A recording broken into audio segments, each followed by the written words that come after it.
Oke, saudara sekalian, Assalamualaikum warahmatullahi wabarakatuh. Waalaikumsalam warahmatullahi wabarakatuh. Hari ini saya ingin membuat ya semacam brief review begitu ya tentang materi-materi yang saya minta Anda jelaskan di dalam kompetensi tes pertama. Itu sangat terbatas, masih saya batasi 4 halaman untuk tugas Anda yang pertama itu, dan nanti akan ada 4 tugas. Tentu saja untuk yang berikutnya saya akan tambah lagi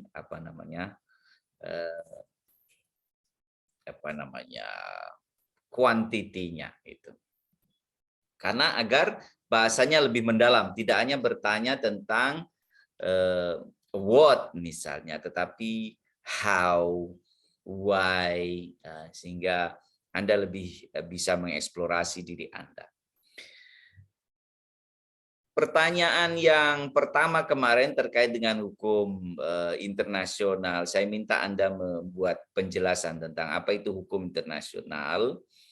Tentu saja referensi Anda adalah menggunakan bukunya Profesor Mukhtar Kusumaatmadja, The Most Prominent Person in International Law, yang bukunya itu macam menjadi the Bible of International Studies di Indonesia. Beliau mengatakan bahwa hukum internasional itu ya serangkaian kaidah, asas begitu kan kemarin, yang mengatur hubungan hukum antara satu pihak dengan pihak yang lain dan sifatnya antar bangsa. Pihak itu dalam bahasa hukum namanya subject, subject of international law. Yaitu para pihak yang secara hukum diakui oleh perjanjian internasional, oleh masyarakat internasional untuk bertindak, membuat perjanjian-perjanjian, membuat fakta-fakta pertahanan, membuat organisasi-organisasi internasional, multilateral, kemudian membuat angkatan bersenjata. Jadi menjadi sangat penting menjadi subjek internasional itu, sebab terutama bagi satu negara, sebab tanpa adanya pengakuan dari negara lain, sebuah negara itu tidak bisa menjadi subjek internasional, subjek hukum, dan itu artinya dia tidak memiliki hak untuk memiliki angkatan perang. Karena yang namanya angkatan perang itu hanya bagi subjek hukum negara, bukan negara yang mendeklarasikan diri tetapi tidak diakui sebagai subjek hukum. Jadi tidak mudah. Bagi sebuah negara itu menjadi negara yang menjadi subjek hukum atau tidak, itu kata kuncinya adalah pada rekognisi atau international recognition, atau yang disebut dengan pengakuan kemerdekaan, pengakuan kedaulatan oleh satu negara. Oleh karena itu kalau kita cermati sekarang perang di Ukraina dan Rusia itu ya, mengapa Rusia mengakui Donbas dan Lugan, bahasanya Lugan itu bahasa membacanya, bukan Luhan. Dan Lugan itu menjadi 2 negara merdeka yang separated, yang terpisah dari Ukraina. Karena itu adalah upaya Putin menjadikan Donbas dan Lugan menjadi sebuah subjek hukum internasional. Nah, kalau menjadi subjek hukum, artinya dia berhak memiliki angkatan perang. Tetapi meskipun satu wilayah itu mengatakan merdeka berkali-kali, kalau tidak diakui oleh negara lain sebagai negara merdeka, dia tidak pernah menjadi subjek hukum. Sebagai perbandingan ini ya, yang namanya Papua, itu ada OPM kan, Organisasi Papua Merdeka ya. itu mendeklarasikan kemerdekaannya berkali-kali sejak tahun 69, kemudian kok 69 Pak, 62 berkali-kali. Kemudian itu kan Anda ingatnya kan kembalinya Irian Barat kan Trikora itu ya. Nah, sebenarnya itu versi Indonesia. Kalau versinya PBB ke Indonesia itu 69.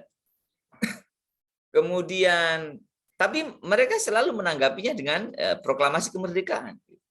Dan terakhir itu tanggal 31 Januari 2021.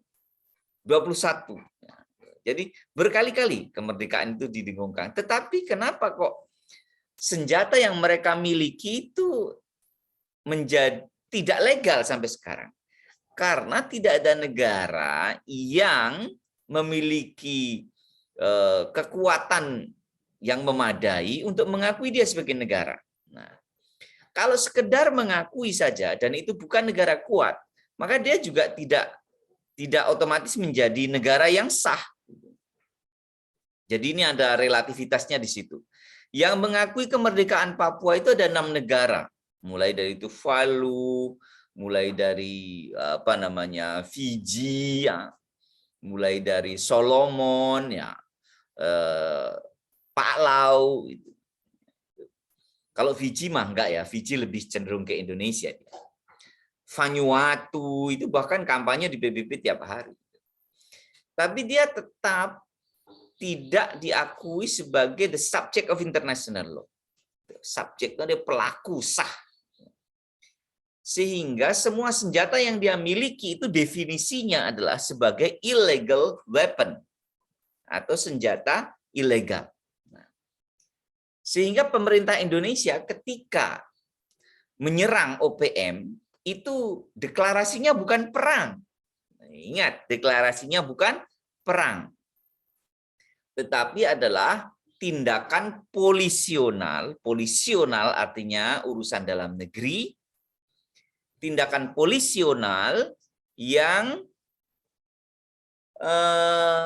berusaha menciptakan ketentraman bagi wilayah Republik Indonesia dari Sabang sampai Merauke. Begitu.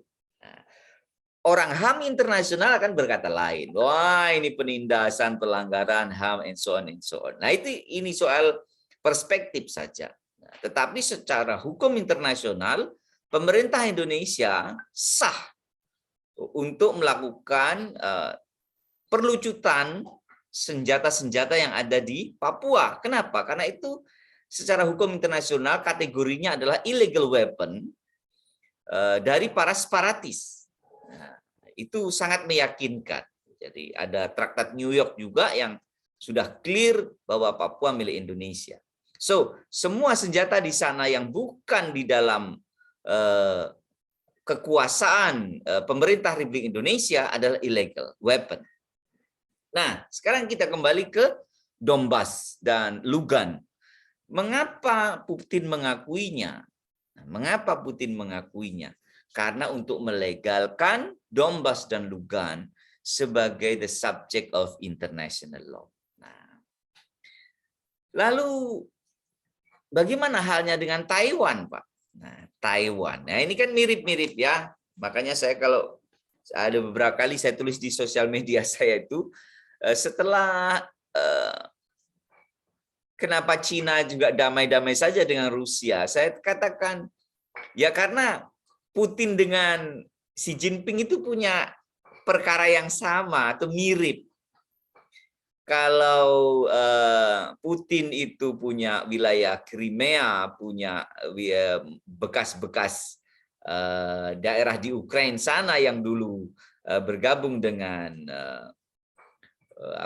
Uni Soviet. Nah, ini China Anda tahu punya Taiwan, Taipei, Cina Taipei, atau Taiwan. Dulu saudara sekalian, tahun 70-an sampai tahun 2005 ya. Yang mengakui kemerdekaan Taiwan itu lebih dari 70 negara. 70 negara. Baik namanya legal formal recognition atau yang disebut sebagai indirect recognition. Indirect recognition artinya apa? Artinya pengakuan secara de facto. Semua kunjungannya diterima, walaupun dia tidak punya kedutaan besar, tetapi factually dia diperlakukan sebagai negara. Tetapi apa yang terjadi sekarang? Pemerintah Beijing melakukan gerilya diplomatik untuk terutama ke negara-negara Afrika untuk memotong jalur diplomatik formal dari Cina Taipei. Sehingga keberhasilan itu ditandai dengan berpindahnya legalitas Cina, pulihnya legalitas Cina di dalam Majelis Umum PBB seperti sebagai anggota Dewan Keamanan, sebagai pemegang nuklir, ya itu Cina Beijing. Sedangkan Cina Taipei waktu itu melakukan diplomasi yang luar biasa, terutama tahun 73, untuk mempertahankan kedaulatan negara maupun kedaulatan diplomatiknya secara internasional. Tetapi itu tidak bisa mengalahkan cara Cina memotong diplomasi Cina Taipei. Sehingga kalau Anda perhatikan dalam 6 bulan terakhir, itu statement, ya kan Putin sama Xi Jinping itu punya hubungan yang luar biasa. Anda kalau jangan pernah mengikuti opini di media, tetapi dasarkanlah pada data-data. Kita ini orang HI, tidak boleh ngomong atas dasarnya media gitu. Nah, itu memalukan sekali ya. Jadi kita harus berdasarkan data. Hubungan Putin atau Rusia Cina itu sangat dalam, sangat dalam. Saat ini itu ada emas cadangan Rusia yang ada di Beijing itu nilainya ya almost 4.000 triliun, 4.000 triliun. Jadi 4.000 triliun itu kemarin data itu dari cadangan emas itu adalah 40% dari cadangan emas Rusia yang mencapai lebih 10.000 triliun kalau dirupiahkan. Jadi Anda bayangkan kalau Rusia perang dengan Ukraina itu sudah itu macam gajah mau menginjak kambing lah kita itu. Kebesaran kalau kambing, kelinci lah ya. Dalam situasi hubungan antara Beijing dengan Amerika yang tidak terlalu akrab, kemudian Putin dengan Amerika saat ini posisi sangat berbalikan, ini posisi titik terjauh hubungan Amerika dengan Rusia saat ini. Di saat yang sama kepercayaan Putin dan Xi Jinping itu sangat tinggi sekali. Kenapa? Quote and quote, nyaris tidak mungkin ada perang antara Putin dengan Xi Jinping. Karena baik background sejarah ideologinya nyaris sama, tapi dari sisi ekonomi, saudara, simpanan devisa yang 4.000 triliun pun disimpan Beijing. Sehingga saya katakan sering bahwa kasus Crimea itu dibarter dengan kasus Taiwan. Kenapa? Sekali lagi, kalau kita ikuti statement resmi, bukan opini media ya, tetapi statement resmi pemerintah China dan pemerintah Taipei, itu dalam 5 bulan terakhir mereka mengatakan tidak ada tawar-menawar soal status Taiwan itu sebagai bagian dari Cina, sebagai Cina. Oleh karena itu, pada tahun 2027 itu adalah sesuatu yang monumental, itu 100 tahun dalam sejarah Cina, yang sejarah Republik Cina, artinya sejarah Cina modern yang layak untuk diberikan momentum sejarah. para analis mengatakan paling lambat tahun 2027 itu dengan terpaksa atau sukarela, dan saya yakin dengan terpaksa, itu Taiwan akan jatuh ke dalam pelukan Cina, artinya dia kembali. Di Cina itu ada urusan reunifikasi, ya, reunifikasi. Ya. Sehingga Taiwan itu, loh gimana Pak, apa Cina berani menggempur Taiwan sementara ada Amerika di situ? Saudara, Amerika itu sebenarnya tidak pernah berperang untuk orang lain. Saya ulangi, Amerika tidak pernah berperang untuk orang lain, membela keadilan di sebelah mana. Enggak. Amerika itu perang di seluruh dunia adalah perang untuk diri mereka sendiri. Tidak ada istilah membela HAM, membela lain. Itu alasan-alasan apa? Itu alasan yang dibuat-buat saja. Mereka berperang itu pertimbangannya selalu American interest. Amerika sekarang, makanya orang mengatakan mau perang dunia ketiga dan sebagainya, itu nggak mungkin lah. Perang ini sangat rasional. Perang zaman modern itu kalkulatif sifatnya. Jadi saya akan selesaikan itu dalam waktu 3 bulan. Gitu. 3 bulan itu kan perhitungan saya, perhitungan tim perang. Ya. Tapi di media kita ngomong 3 hari. Karena ini adalah media bagian dari peperangan. Kita ngomong ya 3 hari. Wah, prakteknya 3 bulan. Gitu. Ya ini seni ya, seni bahwa media itu adalah wilayah pertempuran tersendiri. Gitu. Sedangkan di lapangan perang ya itu perang betulan. Gitu. Sehingga sekarang ini perang itu berlayer-layer, berlapis-lapis, apa namanya? Dan ini belum gila perangnya. Saya membaca itu jauh dari perang dunia. Ya. Kenapa? Karena ini satelit belum diperangkan, ya. Jaringan internet baru sebagian kecil diperangkan. Ini kalau mau gila-gilaan kan cut itu jaringan internet yang ada di apa namanya Rusia atau di apa namanya Rusia menghacker apa namanya Zelensky dan sebagainya, itu sudah terjadi tetap dalam skala yang kecil. Saya anggap ini belum terlalu serius perang, ya.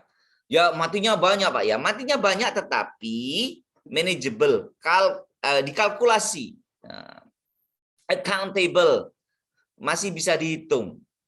Ya kalau niat perang itu ya satu jangan menangis. Kalau melihat ada orang pada dibom, misalnya sekarang Presiden Zelensky itu kalau ada orang rakyatnya ditembaki dan sebagainya itu dia merintih-rintih begitu, jangan begitu kalau perang. Kamu sudah bisa berpikir begitu sejak sebelum perang gitu.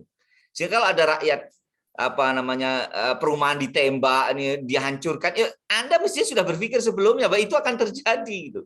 Loh kenapa? Kan negara Anda kan kecil, sistem perumahannya blok. Kemudian tentara Anda ya berlindung ya kalau kepepet, karena ini musim dingin ya, di luar ruangan itu nggak kuat orang, akan berlindung di bangunan. Bangunan di situ tempat penduduk. Ya otomatis Rusia akan nembak tentara Anda, meskipun Anda berada di rumah sakit sekalipun gitu. Sehingga inilah kenapa rahasianya Rusia itu juga menyerang di musim dingin. Artinya suhu rata-rata di Rusia jauh lebih tinggi lebih dingin daripada di Ukraina yang ada di sebelah agak ke bawah sini ya. Anda ingat apa Napoleon Bonaparte itu jagoan di daerah yang banyak matahari, tapi begitu masuk Stalingrad, masuk Soviet waktu itu Rusia, hancur dia. Kenapa? Karena dia menyerang di musim yang salah. Nah, saat ini pun musim dingin, orang di luar sangat kesulitan. Oleh karena itu risikonya itu apa namanya? Risikonya bangunan Anda akan banyak kena tembakan. Itu mestinya kan timnya Zelensky sudah tahu itu. Dan Rusia kenapa memilih musim dingin? Secara fisik lebih kuat Rusia daripada orang yang terlalu banyak terkena matahari. Ya, mataharinya banyak Ukraina. Yang kedua, ketika musim dingin, Eropa itu pemanas air, pemanas ruangan, pemanas semuanya, 40% gasnya disuplai dari Rusia. Sehingga ketergantungan Eropa pada Rusia di musim dingin itu lebih besar daripada ketergantungan di musim panas. Makanya Putin menyerang di musim dingin. Semuanya sudah dihitung dengan baik. Maka, saudara, kembali ke peperangan ini ya, peperangan ini sebenarnya perang-perang kecil saja. Ini namanya proksi-proksi kecil saja. Yang semuanya bisa dikalkulasi dan nggak akan melebar kemana-mana. Lupa tuh katanya malah mau perang dunia, kata analis-analis. Mereka sedang berperang opini, bukan sedang menganalisa secara ilmiah. Mereka ngomong sebagai bagian dari pasukan tempur. Jadi ini orang Inggris, ya, kayak Gordon Brown, statement orang-orang ya apa namanya pemimpin Eropa. Tapi pemimpin Eropa malah nggak ada yang mengatakan mau perang dunia ketiga kan? Nggak ada. Orang di luar Eropa yang mengatakan begitu, karena mereka juga bagian dari perang opini, termasuk Presiden Amerika. Ya dia tahu kalau nggak bakal ada perang dunia ketiga, tapi dia ngomong bisa perang dunia ketiga nih. Gitu. Kenapa? Ini bagian dari opini, perang opini. Baik, sudah sekalian. Jadi sekali lagi perang itu berlayer-layer dan kita tidak boleh mengikuti opini di media. Ya kita dengarkan, tetapi mana yang fakta, mana yang opini, mana yang bagian dari perang, kita harus jelas melihatnya itu. Clear. Nah, Taiwan, kembali ke Taiwan. Taiwan juga nggak akan bisa bertahan kalau Cina itu memaksakan untuk mengambilnya. Ya. Paling banter nanti, kalaupun tidak bisa masuk menjadi provinsi ke-Ek, ya, tetapi Cina dalam sejarahnya itu selalu memasukkan dalam provinsi ke-Ek. Itu paling tidak itu perlucutan senjata total atas Taiwan. Ya, karena selama ini Taiwan itu, saudara sekalian, Taiwan itu punya pesawat F-16, itu jumlahnya itu lebih 200 dan itu semuanya pembelian dari Amerika. Ya memang beli mereka. Indonesia saja kan punya 16 saja skuadron sekarang yang bisa terbang cuma berapa? 3 atau berapa? Yang 8 sudah rontok karena nggak ada suku cadang kan. Jadi kalau mau gaya-gayaan, kita itu diserang Taiwan dalam waktu 2 jam dari Sabang sampai Merauke dihujani bom oleh F-16 mereka sudah selesai sebenarnya. Dan demikian pula Singapura, ya, mereka punya kerjasama di F-16 itu.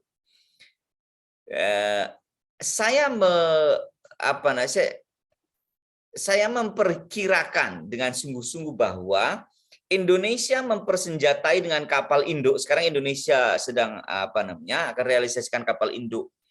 Juga pembelian skuadron yang begitu kuat. Itu juga untuk mengantisipasi, salah satunya adalah untuk naiknya konstelasi Taiwan itu. Karena Cina sudah tidak bisa ditawar. Saya yakin seyakin-yakinnya bahwa pemerintah kita tidak boleh lemah ketika tetangganya ada yang perang. Anda bisa bayangkan armada ke-7 SS Eisenhower itu kalau merapat dari Pasifik ke arah Taiwan, itu kapal induk besar sekali, bisa memuat 80 jet ya, yang di layer atas. Helikopter berapa, semuanya dilipat itu baling-balingnya. Kemudian kapal selam Rusia datang dari sebelah Selat Bering ke selatan. Armada ke-7 Amerika merapat ke arah Formosa. Coba kalau Anda sebagai orang yang papa, tidak punya tentara yang kuat, apa yang Anda letakkan di sebelah utara Anda, di sekitar utara Natuna itu. Nah, oleh karena itu pemerintah sekarang, Pak Jokowi, Pak Prabowo, saya acungi jempol polisinya untuk hal keamanan ini. Kita tidak boleh telat. Jangan sampai genderang perang di sebelah utara itu ditabuk dan kita belum siap. Sehingga pesawat Rafael dari Prancis itu akan cepat dikirimkan ke sini karena perang itu unpredictable. Kalau saya katakan tahun 2027, iya itu kalau 2027, gimana kalau 2023? Kalau 2022 Pak, itu nggak mungkin. Kenapa 2022 nggak mungkin? Karena Cina butuh teman Putin, sementara Putin lagi punya gawe menyelesaikan Ukraina. Ya. Kalau perang Ukraina selesai, itu juga Cina tidak terus mengambil Taiwan. Kenapa? Temannya biar agak badannya pijat-pijat dulu lah. Artinya Putin itu supaya bisa pulih dulu, situasinya tenang dulu, baru Xi Jinping itu akan menyusun perang untuk Taiwan. Sehingga ya kita nggak boleh dong teman kita lagi lelah habis punya pekerjaan di Ukraina lalu kita ajak perang. Nah, itu egois juga kita kan. Selain itu membahayakan karena dia tidak fit secara politik ya, ekonomi dan sebagainya. Sehingga kalau hitung-hitungan tahun 2027 itu memang masuk akal. Karena perang ini nggak akan lama ini. Ukraina nggak akan lama. Nah, jadi kesiapan negara-negara, terutama Indonesia yang punya bentang laut, karena itu perang akan dominan di laut nanti, Taiwan itu. Ya kalau terjadi perang, dugaan saya kecil-kecil saja, karena Amerika nggak bakal dia ikut bom-boman. Tapi nanti konsentrasi angkatan perang Rusia, Amerika, China itu akan ada di utara Natuna. Dan itu artinya di garis luar Indonesia. Indonesia berarti harus membentengi Natuna itu dengan angkatan laut yang kuat dan angkatan udara yang kuat. Maka tepat sekali negosiasi pesawat udara dan kapal-kapal induk perang Indonesia yang sekarang ini diadakan ini sangat tepat. Selain kita memang punya hajat sedang memindahkan ibu kota ke sebelah utara. Ya, jadi itu juga sesuatu pilihan yang menurut saya sangat luar biasa. Anda jangan melihat Pak Jokowinya, tetapi pemindahan itu sudah direncanakan bahkan oleh Belanda di akhir abad ke-19 bahwa tidak tepat Jawa ini dalam konteks jangka panjang. Umur Jakarta menjadi ibu kota itu not more than 100 years. Ya. Sehingga seluruh stasiun-stasiun Jawa itu oleh Belanda didesain hanya umurnya 100 tahun ya, dari pembuatannya. Ibu kota negara itu juga didesain tidak lebih 100 tahun, itu pun sudah ada cadangan Bogor. Setelah itu Jakarta tidak layak lagi, itu sudah diperhitungkan Belanda sejak abad 19. Itu kompleks sekali perhitungannya. Ya. Jadi saudara sekalian, itulah pentingnya the subject of international law yang harus kita pahami bahwa tidak sederhana mendirikan sebuah negara itu dan tidak sederhana makna daripada subjek hukum internasional itu. Baik, soal cerita perang Taiwan besok kita lanjut lagi. Baik, kemudian apa perbedaan hukum internasional dengan hukum dunia? Nah, ini sesuatu yang sangat penting, jangan dianggap sama ya. Ini konsep yang sangat berbeda, dari dasar berpikir yang berbeda. Kalau hukum internasional itu didasarkan atas pikiran adanya masyarakat internasional yang terdiri atas sejumlah negara yang berdaulat, dan mereka independen. Apa bedanya berdaulat sama independen? Bisa independen tapi nggak berdaulat penuh. Negara-negara yang nggak punya militer. Ya. Dalam arti masing-masing berdiri sendiri, yang satu tidak di bawah kekuasaan yang lain. Nah, jadi ada azas dalam hukum internasional itu, meskipun ada negara besar, ada negara kecil, tetapi kita sederajat. Sebagai sebuah subjek hukum itu sederajat. Dalam rangka pikiran ini pula tidak ada satu badan pun yang berdiri di atas negara. Jadi organisasi macam PBB itu kedudukannya tidak lebih tinggi dari negara karena dia hanya kumpul-kumpul saja. Indonesia boleh Pak keluar dari PBB? Boleh. Asasnya adalah voluntarily atau asasnya adalah sukarela. Nah, kita sambil mendengarkan ayam ya. Tetapi tentu saja kita akan berpikir, kalau keluar dari PBB bagaimana? Gitu kan. Banyak risiko-risikonya kan. Nah, oleh karena itu tentu saja kita tidak akan melakukannya, meskipun Indonesia pernah di masa Pak Bung Karno itu. Nah, oleh karena itu saya sekalian, hukum internasional itu dasarnya adalah sekali lagi kesederajatan, egalitarian di antara masyarakat internasional. PBB bukan atasan Indonesia. Semua produk perjanjian internasional yang ada di PBB kalau mau diterapkan di Indonesia itu harus melalui yang namanya ratifikasi. Artinya kita setuju atau enggak, itu voluntarily kita. Sehingga hukum internasional itu dasarnya adalah kesukarelaan dan kesederajatan. Tidak ada undang-undang dasar yang dikeluarkan oleh PBB, tidak ada. Mereka adalah memproduksi perjanjian yang kalau dia akan kita ikut ke situ, meskipun kita anggota PBB, tidak otomatis, tetapi harus lewat persetujuan Dewan Perwakilan Rakyat atau representatif yang ada di negara masing-masing. Ini berbeda dengan hukum dunia atau world law. Konsep ini dipengaruhi oleh analogi bahwa hukum tata negara atau constitutional law yang sifatnya sangat mengikat dan hierarkis. Ini macam ada negara dunia gitu, yang meliputi semua negara di dunia. Ini jadi kayak Indonesia itu dianggap semacam negara bagian. Gitu. Ada negara sentral, ada negara bagian. Nah, negara dunia secara hierarki terdiri dari negara-negara nasional sebagai semacam negara bagian. Tertib hukum dunia menurut konsep ini merupakan tertib hukum subordinasi. Ada hierarki atas bawah. Saudara,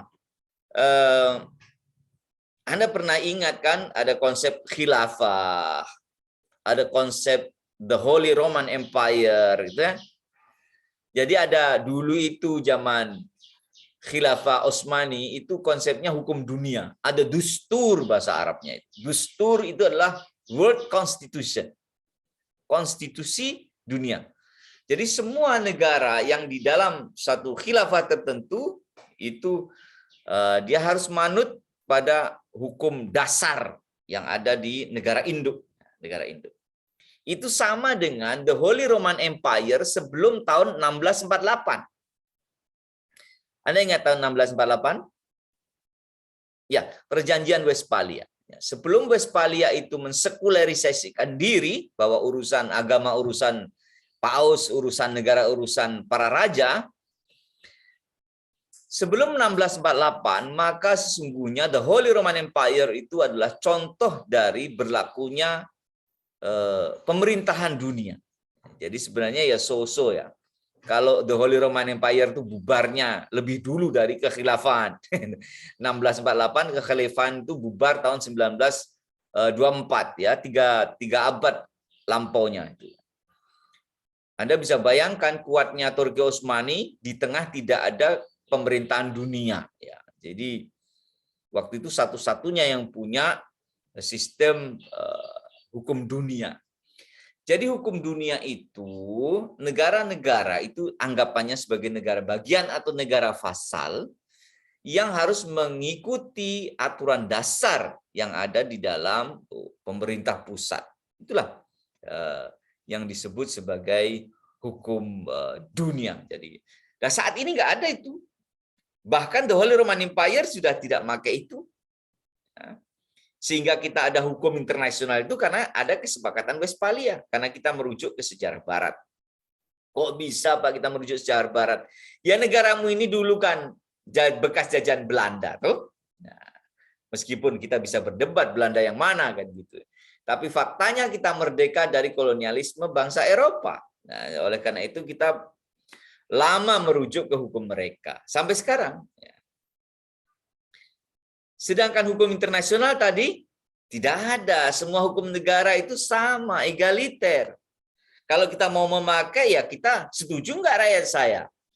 Ya itu. Jadi beda sekali. Kalau hukum dunia harus patuh, ada aturan dasar yang berlaku seluruh dunia. Kalau hukum internasional atau international law, kita patuh atau tidak tergantung kesepakatan kita.